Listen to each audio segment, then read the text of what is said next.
श्रीमद् भागवत साप्ताहिक कथा के 7वें दिन के उपाख्यान में द्वादश स्कंध का तृतीयो अध्याय, तीसरे अध्याय में राज्य, युग, धर्म और कलयुग के दोषों से बचने का उपाय नाम संकीर्तन।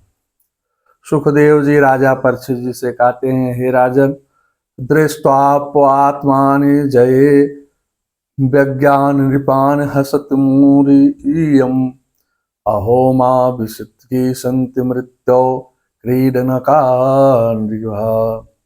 जब पृथ्वी देखती है कि राजा लोग मुझ पर विजय प्राप्त करने के लिए उतावले हो रहे हैं, तब वह हंसने लगती है और कहती है, जितने आश्चर्य की बात है कि वह मूर्ख राजा लोग पानी के बुलबुले के समान क्षणभंगुर शरीर पर विश्वास कर बैठते हैं और धोखा खा जाते हैं। दुराशाओं से बंधे हुए ये प्रमादी राजा अनेक प्रकार के मनोरथ करते रहते हैं। वह सोचते हैं कि हम पहले मन के सहित अपनी पांचों इंद्रियों पर विजय प्राप्त करेंगे। अपने भीतरी शत्रुओं का जितना कठिन है, उसके बाद अपने शत्रु के बाहरी शत्रुओं को वश में करेंगे। इनको जीते बिना बाहरी शत्रुओं को जीतना कठिन है। इसके बाद शत्रुओं के मंत्रियों, अमात्यों, नागरिकों, नेताओं, समस्त सेना को भी वश में कर लेगी। एवं क्रमेण जिह्वायां पृथ्वी सागरम मेखलाम इत्यावासम बद्धृदयम पशंत्यांति यंतिकम। इस प्रकार धीरे धीरे क्रम से सारी पृथ्वी हमारे अधीन हो जाएगी और फिर तो समुद्र ही हमारे राज्य की खाई का काम करेगा। अंत में इन दिशाओं को आशाएं व्यर्थ हो जाती हैं। इन मूर्ख राजाओं को सिर पर खड़ी अपनी मृत्यु दिखाई नहीं देती। ये दुर्जय शत्रु मन का विजय नहीं करते जिससे मोक्ष की प्राप्ति हो सके। कालग्रस्त प्राणी को इस भूमि पर विजय प्राप्त करके अंत में क्या मिलेगा। बड़े बड़े मनवाद राजागण और उनके पुत्र पौत्रादि तब तक मुझे छोड़ करके काल के गाल में समाहित हो जाएंगे। मेरे ही कारण ये राजा लोग एक दूसरे से स्पर्धा करते हैं, एक दूसरे को मारते हैं और स्वयं को मर जाते हैं। अस्पर्धा मानो मित्यम ध्यानते म्रे यन्ते मात्कृते नृपा। पृथु, पुरुरवा, गाध, नहुस, भरत, सहस्रबाव, मानधाता, सागर, रघ, रावण आदि बड़े बड़े सूरवीर राजा भी मृत्यु के मुख में चले गए। केवल कहानी मात्र शेष रह गई। मैंने तुम्हें ज्ञान वैराग्य का उपदेश करने के लिए ही उनकी कथा सुनाई है।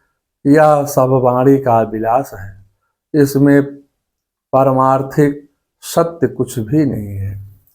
यस्तु श्लोकम गुणानुवादम संगीयते भीषणम अतुलघृणा तमेव नित्यं सूर्यादिवीक्षणं कृष्णे आमलम भक्तिम भीष्माना। हे परीक्षित जी, भगवान श्री कृष्ण का गुणानुवाद समस्त अमंगलों का नाश करने वाला है। बड़े बड़े महात्मा उसी का गान करते रहते हैं। जो भगवान श्री कृष्ण के चरणों में अन्य भक्ति, प्रेममयी भक्ति की लालसा रखता है, उसे नित्य निरंतर भगवान के दिव्य गुणानुवाद का ही श्रवण फल करते रहना चाहिए। राजा परीक्षित ने पूछा, केनोपुम भगवानम कले दोषानि कलो जना विदधात नित्यम पाचन तस्मै ब्रूहि यथा मुने। राजा परीक्षित ने पूछा, हे भगवान, मुझे तो कलयुग में सर्वत्र दोष ही दिखाई दे रहे हैं। आप कोई ऐसा उपाय बताएं जिसमें मनुष्य कल के इन समस्त दोष का नाश कर सके। इसके अतिरिक्त युगों का स्वरूप, उनके धर्म, कल्प की स्थिति और प्रलय कालम के मान एवं सर्व व्यापक सर्वशक्तिमान भगवान के काल रूप का ही यथावत वर्णन कीजिए। सुखदेव जी ने कहा, हे राजन, सतयुग में धर्म के 4 चरण होते हैं। वह चरण हैं सत्य, दया, तप और दान। उस समय के लोग पूरी निष्ठा के साथ अपने अपने धर्म का पालन करते हैं। धर्म स्वयं भगवान का स्वरूप है। सतयुग के मनुष्य संतोषी और दयालु होते हैं। वह सबके सुहृदय और शांत स्वभाव के होते हैं। त्रेता में धर्म के पादों का चतुर्थांश क्षीण हो जाता है। उस समय वर्णों में ब्राह्मणों को प्रधानता अक्षुण्ण रहती है। लोगों में हिंसा का और लंपटता का अभाव रहता है। सभी लोग कर्मकांड और तपस्या में निष्ठा रखते हैं। धर्म अर्थ काम त्रिवर्ग का सेवन करते हैं। वेदों के पारदर्शी विद्वान होते हैं। यदा कृतो तपोनिष्ठम नाति हिंसा लंपटा नए वर्षे का स्त्रम वृद्धम वर्णम ब्रह्मोत्तरम नृपा। द्वापर में धर्म के बाद आधे आधे क्षीण हो जाते हैं। तब मनुष्य स्वाध्याय अध्ययन में निरत रहते हैं। कल में धर्म के चारों चरण क्षीण होने लगते हैं। उनका चतुर्थांश ही बचता है। कलयुग में लोग दुराचारी और कठोर हृदय वाले होते हैं। अधर्म के बाद भी 4 पद होते हैं।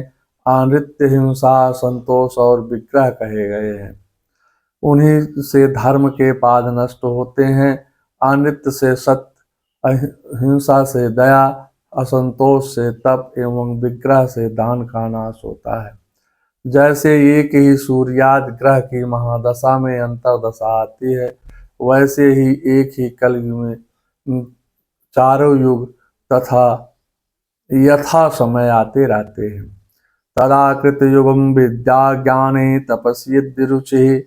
सतयुग की प्रधानता के समय मनुष्य ज्ञान और तपस्या से अधिक प्रेम करने लगता है।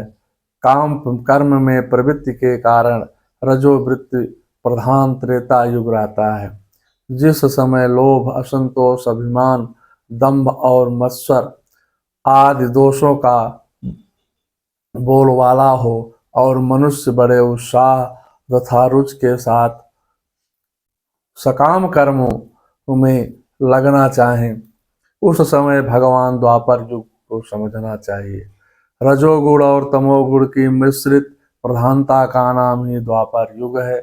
जिस समय कपट, तंद्रा, निद्रा, हिंसा, विषाद, शोक, मोह, भय, दीनता हो, उसे तमोगुण प्रथम कलयुग समझना चाहिए।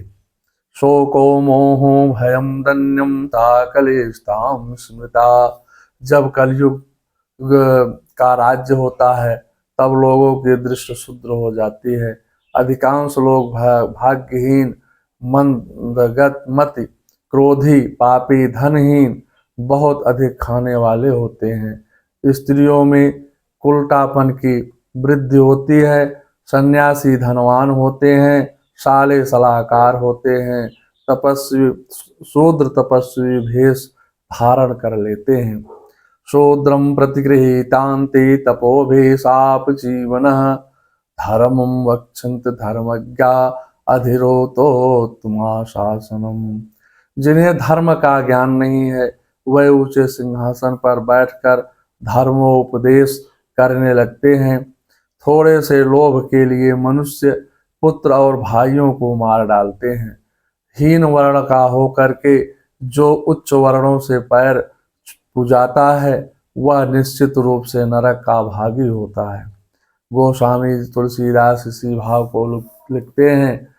शूद्र करहि जप तप व्रत नाना, बैठी बरासन कहीं पुराना।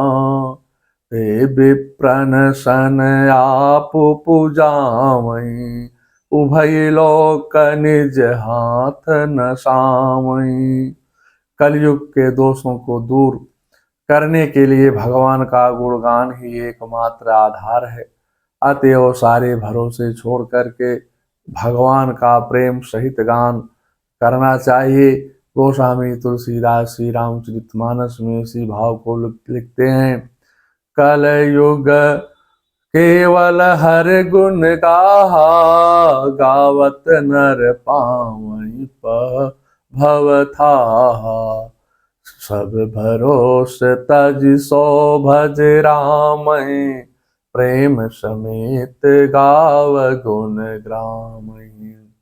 भगवान के मंगलमय नाम संकीर्तन से मनुष्य सांसारिक भवबंधन से मुक्त होकर परम गति को प्राप्त कर लेता है।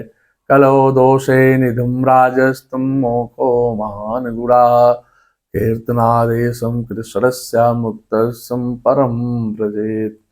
हे परीक्षित जी, कलयुग अवगुणों का खजाना है, परंतु इसमें एक बहुत बड़ा गुण है जिसमें केवल भगवान श्री कृष्ण का संकीर्तन करने मात्र से ही सारी आसक्तियां छूट जाती हैं और परमात्मा की प्राप्ति हो जाती है। कृते यद्य विख्यातम विश्वम त्रेता, यजतो मुखे द्वापरे परिश्रम कालो तद्धिर्कीर्तिनाथ। सतयुग में भगवान का ध्यान करने से, त्रेता में यज्ञों द्वारा आराधना करने से, द्वापर में विधि पूर्वक उनकी पूजा सेवा जो फल मिलता है, वह कलयुग में केवल भगवान नाम संकीर्तन करने से ही प्राप्त हो जाता है। गोस्वामी तुलसीदास इसी भाव को श्री रामचरितमानस में लिखते हैं। त्रेता विधि यज्ञ नर करहि, प्रभहि समीप कर्म भवतरहि। द्वापर करि रघुपति पद पूजा, नर भवतरहि उपाय न दूजा। श्रीमद् भागवत साप्ताहिक कथा के द्वादश स्कंद का तीसरा अध्याय समाप्त होता है। मंगलम भगवान विष्णु मंगलम गरुड़ात्मजा, मंगलम पुंडरीकाक्षाय मंगलाय तनोहरि।